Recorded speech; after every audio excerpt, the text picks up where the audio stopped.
আজ থেকে শুরু হয়েছে ঢাকা প্রিমিয়ার লিগের নতুন আসর। উদ্বোধনী দিনেই মাঠে নেমেছে 6 দল। বিকেএসপিতে লড়ছে রূপগঞ্জ টাইগার্স এবং প্রাইম ব্যাংক ক্রিকেট ক্লাব। এই ম্যাচে রান আউটের এক ঘটনায় উত্তপ্ত পরিস্থিতি তৈরি হয়েছে।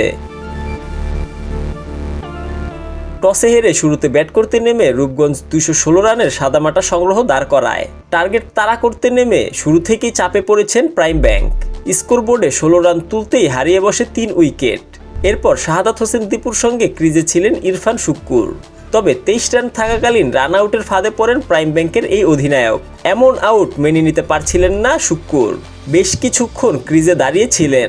এরপর প্রধান কোচ তালহা জুবায়েরকেও দেখা যায় মাঠে। পরে কিছুক্ষণ খেলা বন্ধ থাকে। আম্পায়ারের অনড় অবস্থানের মুখে আউট মেনে নিয়ে ডাগ আউটে ফিরে যান শুক্কুর।